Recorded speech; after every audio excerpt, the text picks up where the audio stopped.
It is June 28, 1914, a day that will be etched into the annals of history forever. A sunny Sunday in Sarajevo, Bosnia. The city is alive with the hustle and bustle of daily life, unaware of the impending doom. The air is thick with anticipation. Crowds gather, eager to catch a glimpse of royalty. Archduke Franz Ferdinand, heir to the Austro-Hungarian throne, is visiting. His presence signifies the empire's strength and unity. He rides in an open car with his wife, Sophie. They wave to the crowd, their faces beaming with confidence. Their presence is meant to be a show of strength. Soldiers line the streets, ensuring the safety of the royal couple. But it will be remembered for something far different. The tension in the air is palpable, as if the city itself is holding its breath.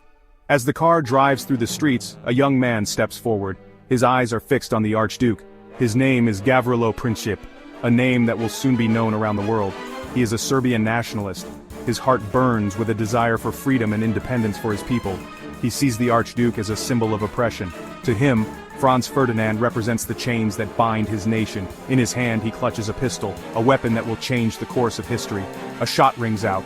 The world watches in disbelief. The echoes of that single shot will reverberate through time, leading to a conflict that engulfs the globe. The assassination attempt was not Princip's first try that day. Earlier a bomb had been thrown at the Archduke's motorcade. It missed its target, but fate, it seemed, had other plans. Princip, seeing his opportunity, fires his pistol. The bullet hits the Archduke in the neck. Sophie is also fatally wounded. Chaos erupts. Princip is apprehended. The world mourns the Archduke and his wife. News of the assassination spreads like wildfire. Shock and outrage grip Europe. No one knows it yet, but this single event will set in motion a chain of events that will plunge the world into war. The assassination of Archduke Franz Ferdinand was not just a personal tragedy, it was a political earthquake.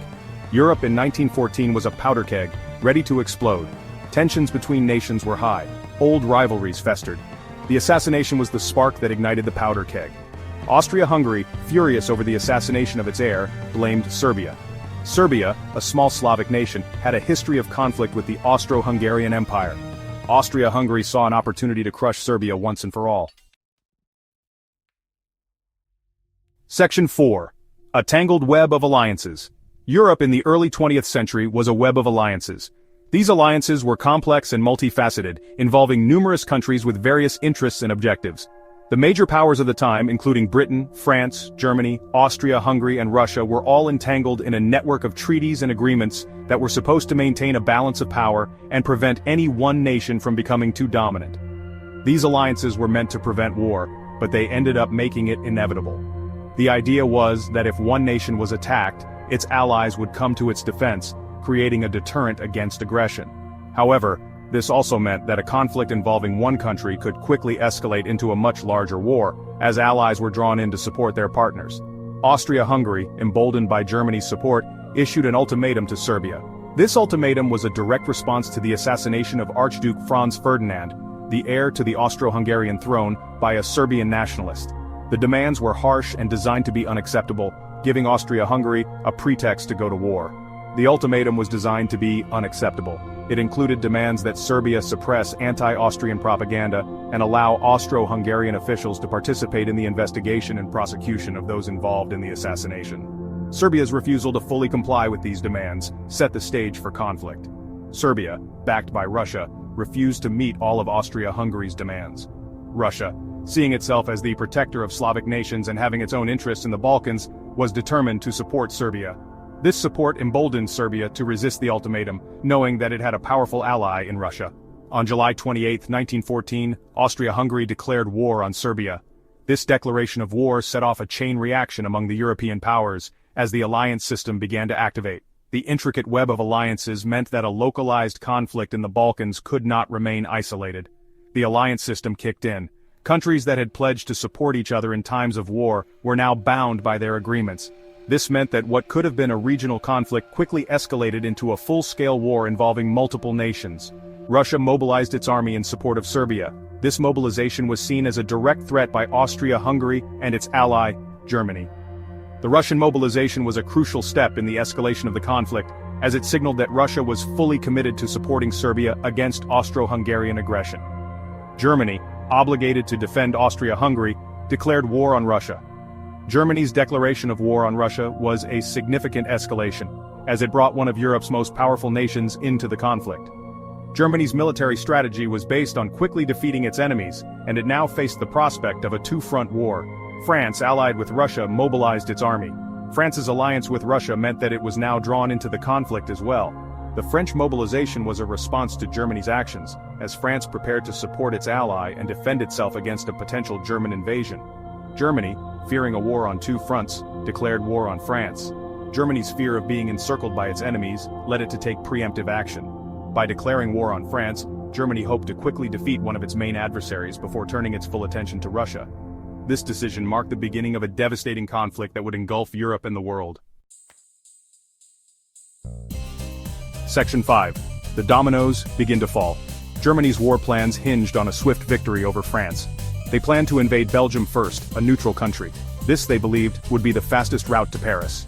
However, Britain, bound by treaty to protect Belgium's neutrality, declared war on Germany. The assassination of Archduke Franz Ferdinand, a seemingly isolated event, had spiraled out of control. Within a month, all of the major powers of Europe were at war. The world watched in horror as the continent descended into chaos. Section 6. From Sarajevo to the trenches. The war that began in the Balkans quickly spread. It engulfed all of Europe. It became a global conflict. Millions of soldiers were mobilized. They were sent to fight in a new kind of war. It was a war of trenches, machine guns, and poison gas. The Western Front, a 400-mile stretch of trenches from the Swiss border to the North Sea, became a symbol of the war's brutality. Millions of soldiers would die in these trenches. They fought over yards of mud. Section 7. The Enduring Shadow of War. World War I was a war unlike any before it. It was a conflict that engulfed nations and reshaped the world in ways that were previously unimaginable. The scale of the war was unprecedented, with millions of soldiers and civilians caught in its devastating path. The trenches, the artillery, and the sheer brutality of the fighting left an indelible mark on those who lived through it, and on the generations that followed. It was a total war. Entire societies were mobilized for the war effort. Men went to the front lines while women and children took on roles that were previously unthinkable. Factories churned out weapons and supplies at an astonishing rate, and the home front became a crucial part of the war machine. The war effort permeated every aspect of life, from the economy to social structures, altering the fabric of society in profound ways.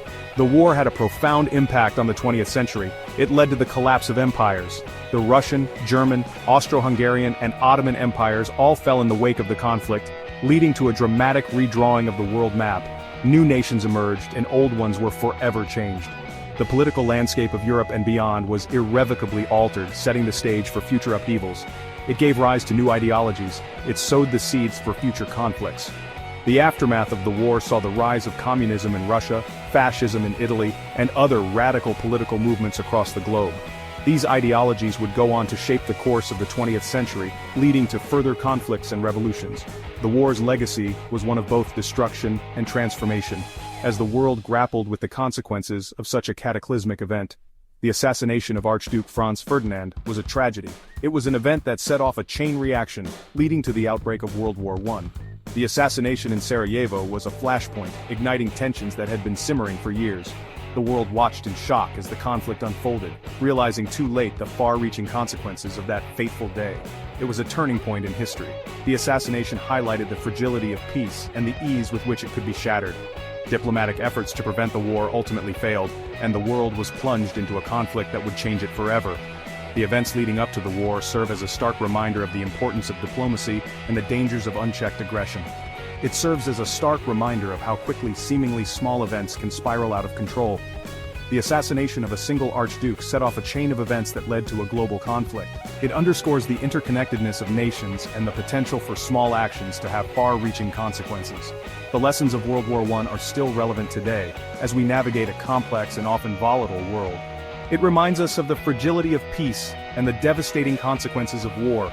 The war memorials and cemeteries stand as solemn testaments to the lives lost and the sacrifices made. The peace treaties that followed were attempts to prevent such a catastrophe from happening again, but the shadow of World War I continues to loom large. It is a sobering reminder of the cost of conflict and the enduring importance of striving for peace.